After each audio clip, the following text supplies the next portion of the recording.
wassalamu ala asyrafil anbiya'i wal mursalin. Rabbi sholli sadri wa yassir li amri wahlul 'uqdatam min lisani yafqahu qawli. Jamaah subuh yang dirahmati Allah, mari sama-sama kita memperpanjang iktikaf kita sekaligus sholat ini untuk menambah wawasan kita dan untuk mengamalkan apa yang telah kita punya kepada kita semua. Salawat wassalam kami haturkan kepada junjungan alam Nabi besar Muhammad Rasulullah SAW yang kami angkat sapaan dari akhir zaman. Dan tak lupa kami ucapkan puji dan syukur kepada Allah Subhanahu wa taala atas semua nikmat yang telah Allah berikan kepada kita semua. Semoga Allah lapangkan ilmu kita, Allah lapangkan umur kita, Allah lapangkan keluarga kita sehingga kita masih bisa diberikan kesempatan untuk bergerak di masjid yang kita cintai. Bapak-bapak jamaah salat subuh yang dirahmati Allah Subhanahu wa taala. Untuk pagi hari ini kita mewakili Kiai dan alatnya dan sebagainya. Terima kasih Ustaz telah waktu yang diberikan kepada kita. Baik, untuk mempersingkat waktu untuk sesi pertama kami hadirkan narasumber kita yang tidak asing lagi, yaitu Ustaz Slamet. Monggo Ustaz Slamet, kita persilakan.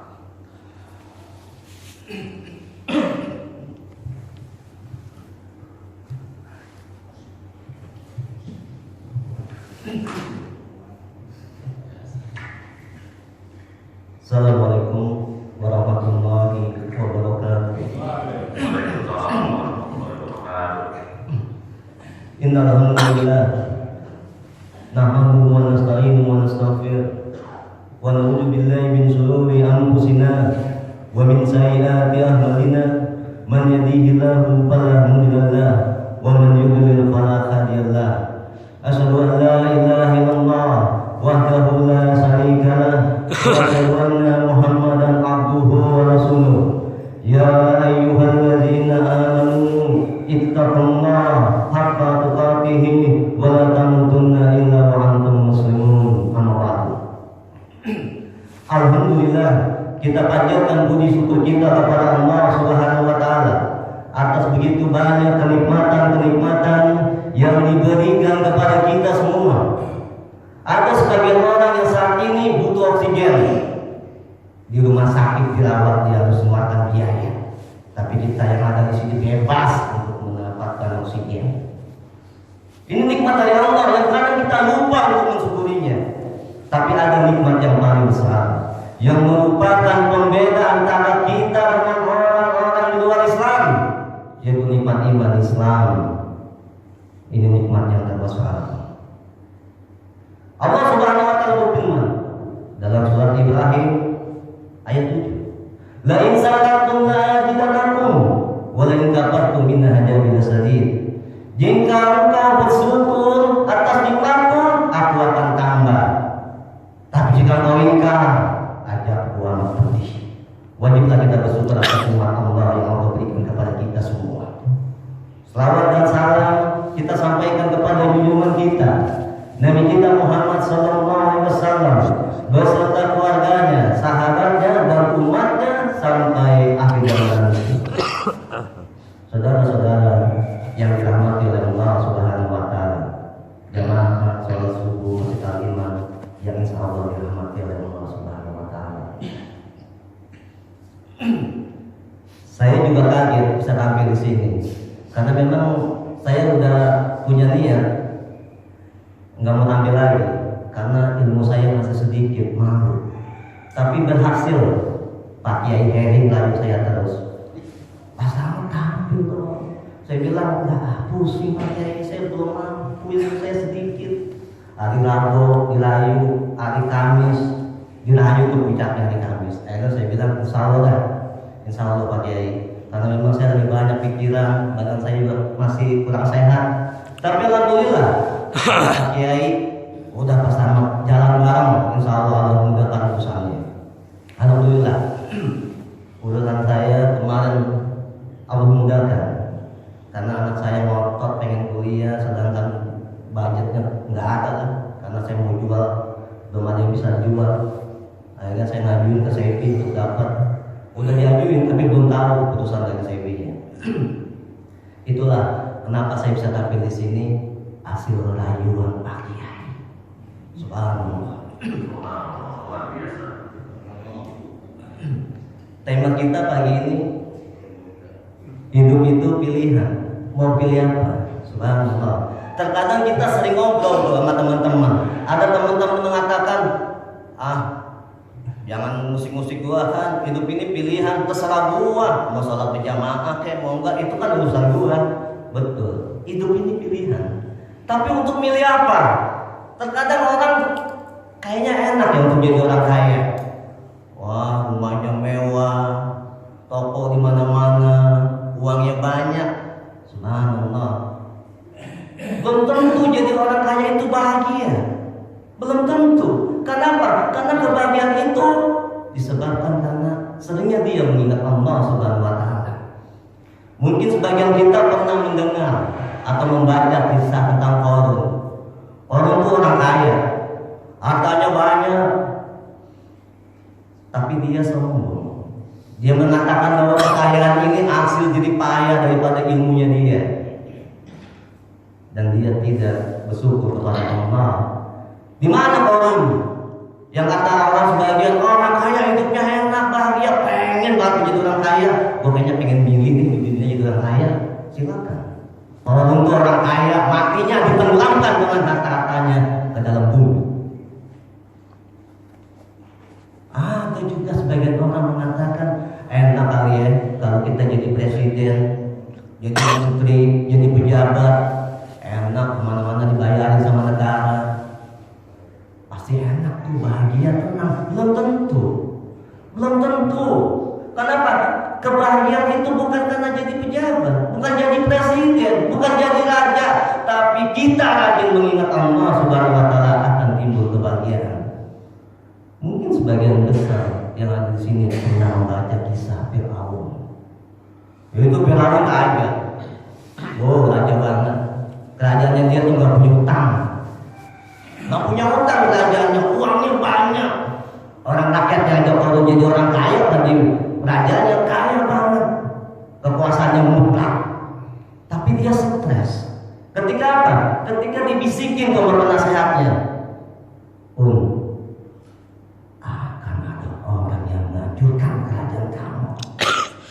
Dan orang Bani Israel, gak bisa tidur. Padahal dia raja, tapi cemas dan was-was. Kenapa? Takut kerajaannya dihancurkan.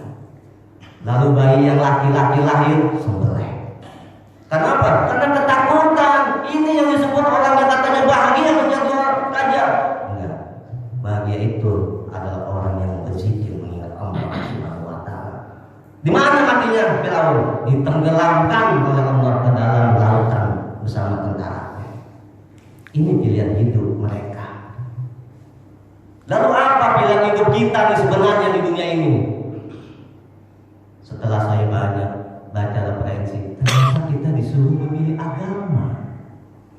Disuruh memilih agama. Allah Subhanahu wa Ta'ala berfirman di dalam surat Az-Zariyat ayat 56. Mungkin Pak Ali kan apa ayat ini? Wa ma khalaqtul jinna wal insa illa liya'budun. Tidaklah aku ciptakan jin dan manusia kecuali hanya untuk beribadah kepadaku. Untuk beribadah kita diciptakan oleh Allah Subhanahu wa Ta'ala.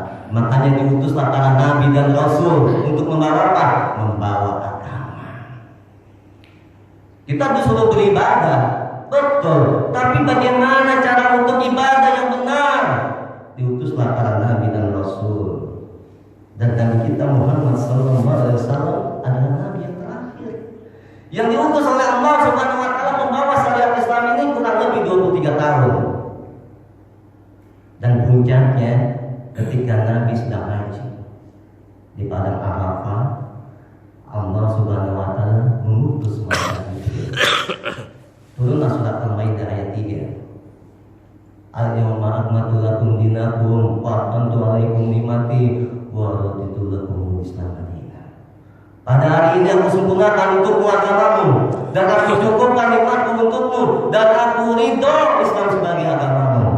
Ini puncaknya agama agama Islam disempurnakan, diridhoi oleh Allah Subhanahu wa taala.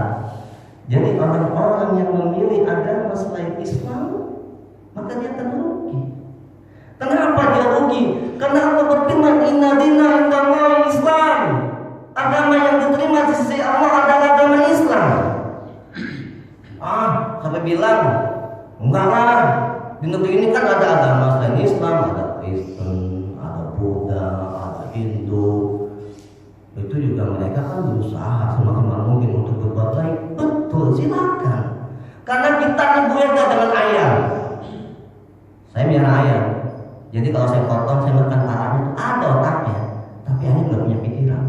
Manusia punya otak, punya pikiran, disuruh untuk memilih oleh Allah Subhanahu wa taala mana yang benar. Allah katakan, "Inna dina indallahi Islam." Agama yang benar di sisi Allah adalah agama Islam. Ini di sisi Allah yang menciptakan langit dan bumi. Kalau orang mau ngomong, gue juga benar, silakan. Tapi Allah katakan agama yang benar di sisi Allah adalah agama Islam. Jadi orang-orang yang memilih, yang saat ini mereka memilih agama selain Islam, kebaikan yang mereka lakukan, baik yang besar maupun yang kecil, nyumbang triliunan untuk rakyat miskin, tidak diterima oleh Allah Subhanahu wa taala. Enggak ada artinya di sisi Allah. Karena apa?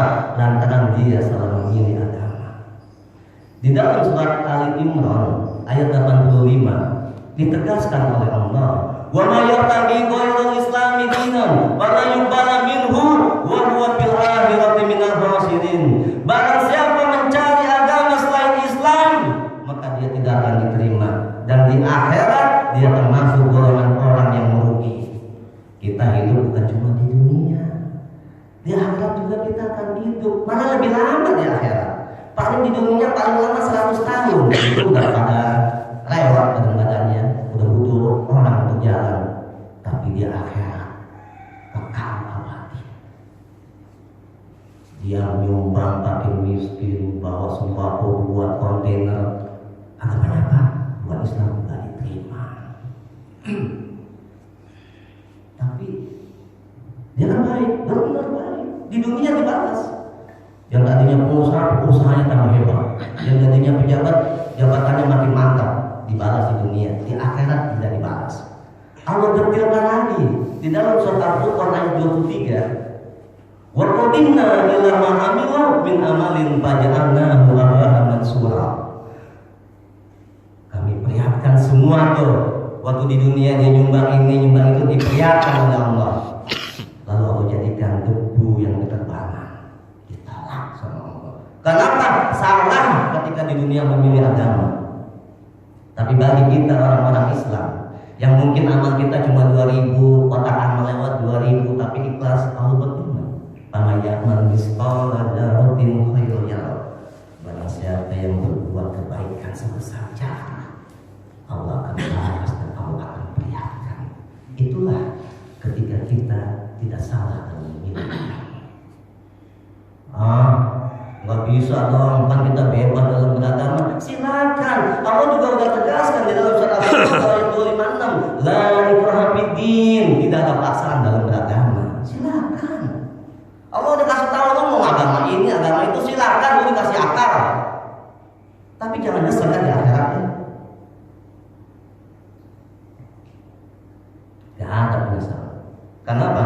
Orang-orang yang ketika mereka di dunia salah memilih agama dan dia tidak bertobat dan dia mati di dalam keadaan kekafirannya, amalnya ditolak, tidak diterima, ditiup bagaikan debu yang berterbangan, lalu di akhirat dia akan Allah masukkan ke dalam neraka jahanam dan kekal di dalamnya selama-lamanya. Ini kan pilihan saya, silakan memilih. Silakan, lu lagi hidup tuh bebas untuk memilih. Lu mau jadi artis kayak, mau jadi itu kayak, mau jadi ini, silakan. Tapi jangan nyesel di akhirat. Allah suruh milih tuh lu untuk ibadah. Cara ibadah yang benar lu harus pilih agama. Agama Islam ini adalah agama pilihan.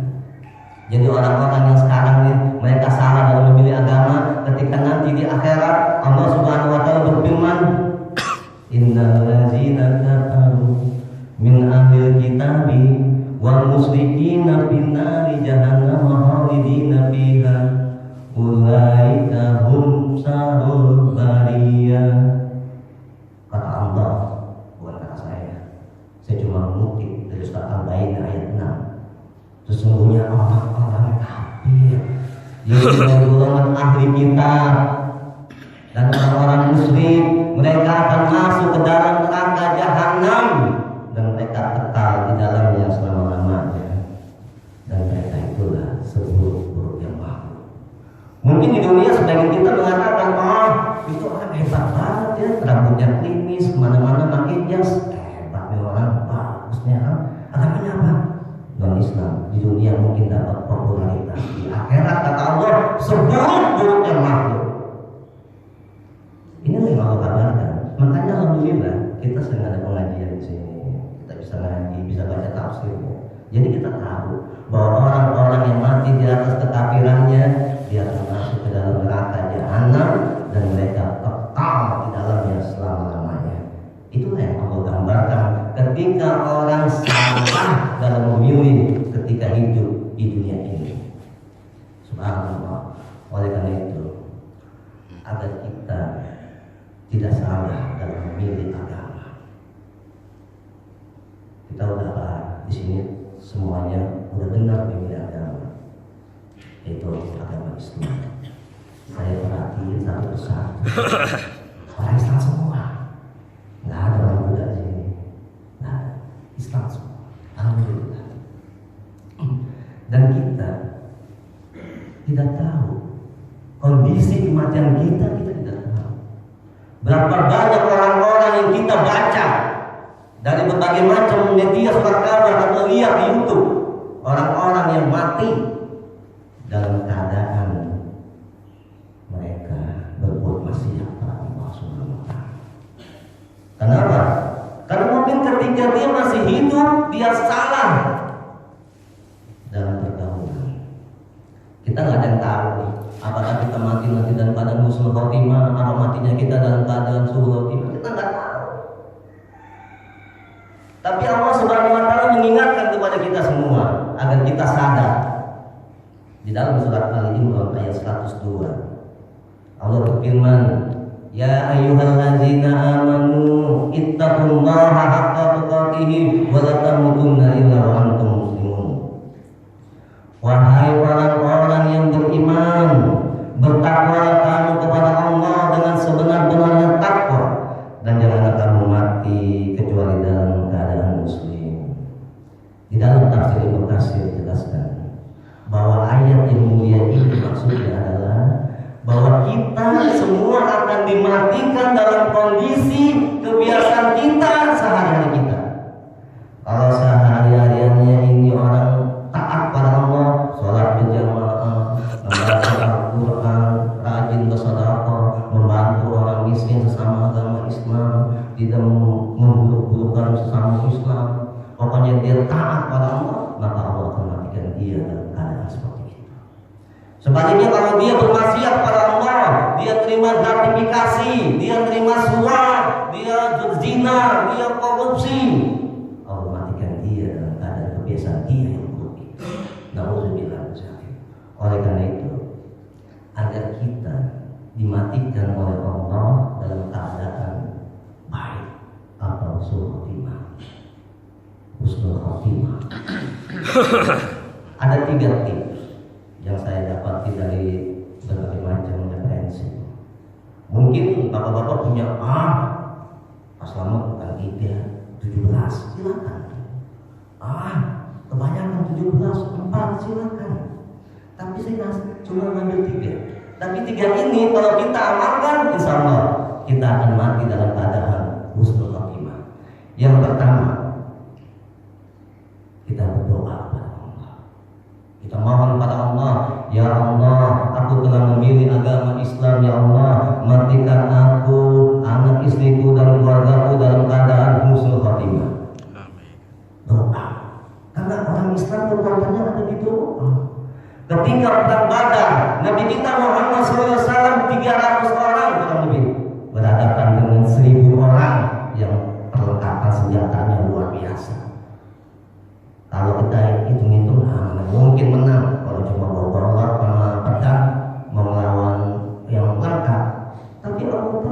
Karena Nabi berdoa kepada Allah. Makanya kita berdoa, ya Allah matikan aku dalam keadaan husnul khotimah. Insya Allah Allah akan kabulkan. Ketika Allah kabulkan doa itu, kita rajin berbuat taat pada Allah Subhanahu wa Ta'ala. Tapi ada sebagian orang salah dalam proses penempatan. Penempatannya ketika ada orang meninggal, semoga husnul khotimah, udah mati dia, udah mati. Yang tepat kata para ulama, doakan dia. Karena Nabi kita Muhammad SAW ketika mengubur para sahabatnya, Nabi di depan para sahabat katakan, wahai sahabat-sahabat, doakan dia, doakan sahabat kamu yang sebentar lagi dia akan ditanya oleh dua malaikat. Nabi suruh berdoa. Nabi tidak mengucapkan semoga husnul khotimah. Doakan. Nah kalau kita ingin berharap husnul khotimah, kita doakan secara sembunyi-sembunyi. Saya misalnya nih, kita ambil contoh lah supaya kita gampang mencernanya. Saya lihat ada orang baik makan saya. Saya ambil contoh, mohon maaf, kita nyebut nama supaya apa? Supaya enak didengarnya. Ini orang baik, namanya Hedi Hasan. Lalu kita, karena dia baik sama kita doakan. Ya Allah, dia baik banget sama kita, nggak minta dikasih sama dia, baik banget ya orang. Semoga Allah mematikan dia daripada husnul khotimah. Ketika doa kita dikabulkan oleh Allah, kita lihat mungkin ketika dia sholat subuh, sujudnya lama banget, sebelahnya bangunin, gak bangun-bangun, itu husnul khotimah. Mati dalam keadaan sujud kepada Allah Subhanahu wa Ta'ala. Kenapa? Karena kita doain secara diam-diam. Makanya kalau kita ingin didoain sama orang, berbuat baiklah kita sama orang. Yang pertama, berdoa kepada Allah. Yang kedua, kita harus melakukan proses pencarian teman. Jangan sampai kita salah memilih teman. Karena dalam suatu hadis yang diriwayatkan oleh Imam Tirmizi, hadis ini hasan. Agama seseorang tergantung dari agama teman dekatnya. Oleh karena itu, carilah teman dekat yang baik. Jadi kalau kita berteman dengan preman, dengan orang yang pernah sholat, insya Allah kita akan jadi preman dan tidak pernah sholat. Tapi kalau kita berteman dengan orang yang suka datang sholat berjamaah, sering membaca Al-Quran, insya Allah kita ketularan baca Al-Quran. Dan yang terakhir, yang ketiga, mencari ilmu. Karena dengan ilmu ini kita bisa tahu mana itu yang diharapkan oleh Allah, mana yang diharapkan oleh Allah. Karena kalau kita nggak ada ilmu, semua di WhatsApp. Mentang-mentang jadi pejabat, menerima gratifikasi dibilang apa? Kan gua dikasih, lu udah dapat gaji dari pemerintah. Haram menerima gratifikasi, haram dikorupsi, walaupun punya jabatan tinggi. Karena nggak tahu ilmu, sehingga ambil sekarang KPK menghadapi orang-orang penting di Indonesia karena nggak ada ilmunya. Mereka punya pejabat, mereka dapat jabatan, tapi tidak dibarengi dengan ilmu agama, sehingga dia tidak tahu mana yang hak, mana yang batil. Oleh karena itu, pentingnya kita menuntut ilmu agama. Ya contohnya seperti inilah. Artinya walaupun jangan dilihat dari siapa yang menyampaikan. Kalau yang menyampaikan dilihat, yang nyampein orangnya kurus, bukan keras, nggak ada katanya tuh. Mau nyampein orangnya betul, orangnya gagah. Jangan. Kalau memang itu dari Al-Quran, dari hadis Nabi Muhammad SAW, ambil. Mungkin sebagian besar pernah bisa. Abu Hurairah ketika menjaga Baitul Mal, ambil sama setan. Bapak Ali sampai akhirnya dia bilang, saya melaporkan ke Nabi. Kata dia, jangan. Diajarin itu surat ayat kursi. Kalau kamu baca ini, kamu akan dijaga, tidak akan diganggu. Yang nyampein setan. Lalu ditabarkan sama Nabi, ya Rasulullah, dia ngasih ilmu, apa ilmunya? Katanya kalau baca surat ini akan dijaga oleh Allah. Betul. Walaupun yang nyampaikan setan, kalau dia itu benar kata Nabi, ambil. Tapi jangan kita cari yang setan-setan jangan. Artinya secara garis besar bahwa ilmu itu walaupun yang menyampaikan tukang parkir atau pedagang asongan, tapi dibahas dari ayat Al-Quran, kita ambil. Karena apa? Karena itu bisa menjadi pembelajaran ilmu kita. Mungkin ini saja yang dapat saya sampaikan. Mudah-mudahan yang sedikit ini menjadi bermanfaat buat kita semua dan kita semua